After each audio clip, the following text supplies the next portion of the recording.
उत्तर प्रदेश के छठे चरण में 49 सीटों पर कल वोट डाले जाएंगे।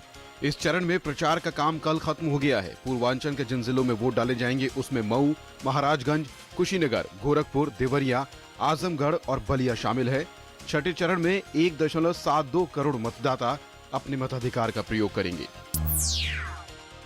उत्तर प्रदेश विधानसभा चुनाव में अंतिम चरण के लिए प्रचार ने जोर पकड़ लिया है।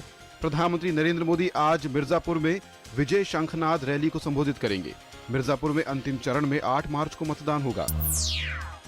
मणिपुर में कल मतदान होगा। पहले चरण में 38 सीटों पर होने वाले चुनाव के लिए प्रचार थम गया है। चुनावी क्षेत्रों में आर्थिक नाकेबंदी बड़ा मुद्दा बना हुआ है। स्वतंत्र और निष्पक्ष चुनाव संपन्न कराने के लिए सुरक्षा बलों की 280 कंपनियां तैनात की गई है। 60 सदस्यीय विधानसभा में 2 चरणों में चुनाव होना है। चुनाव आयोग ने विमुद्रीकरण के फैसले के बाद बसपा के खाते में भारी भरकम रकम जमा किए जाने के आरोपों वाली याचिका पर बीएसपी से जवाब मांगा है। चुनाव आयोग ने पार्टी से 15 मार्च तक जवाब देने को कहा है। बलात्कार के आरोपी समाजवादी पार्टी के परिवहन मंत्री गायत्री प्रजापति का कोई सुराग नहीं मिला है। उत्तर प्रदेश पुलिस ने 16 साल की लड़की का एम्स में बयान दर्ज किया, जिसका यौन उत्पीड़न किया गया और उसकी मां से उत्तर प्रदेश के मंत्री गायत्री प्रजापति और उसके सहयोगियों ने कथित तौर पर कई बार सामूहिक बलात्कार किया था। यूपी के लखीमपुर खीरी में एक आपत्तिजनक वीडियो के वायरल होने से उत्पन्न सांप्रदायिक तनाव के बाद कर्फ्यू लगा दिया गया है। राष्ट्रपति प्रणब मुखर्जी ने विश्वविद्यालय परिसरों में स्वतंत्र सोच की वकालत की है।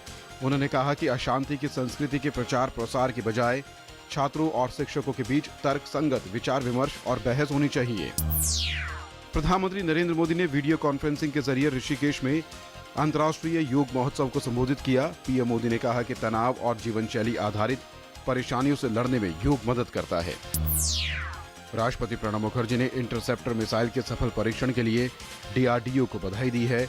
उन्होंने कहा कि इस उपलब्धि से भारत की स्वदेशी रक्षा क्षमताओं को बढ़ावा मिलेगा।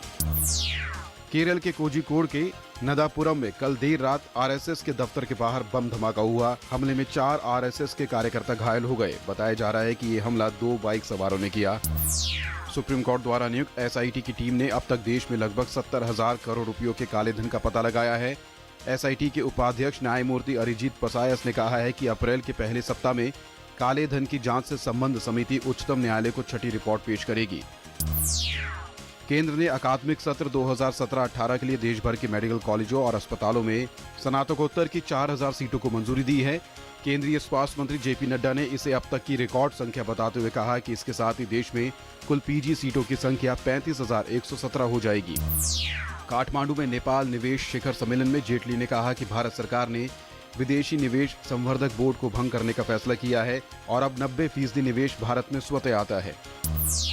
मिस्र की सबसे बड़ी अपील अदालत ने पूर्व राष्ट्रपति होस्नी मुबारक को 2011 के विद्रोह के दौरान सैकड़ों प्रदर्शनकारियों की हत्या की साजिश रचने के आरोप से बरी कर दिया है।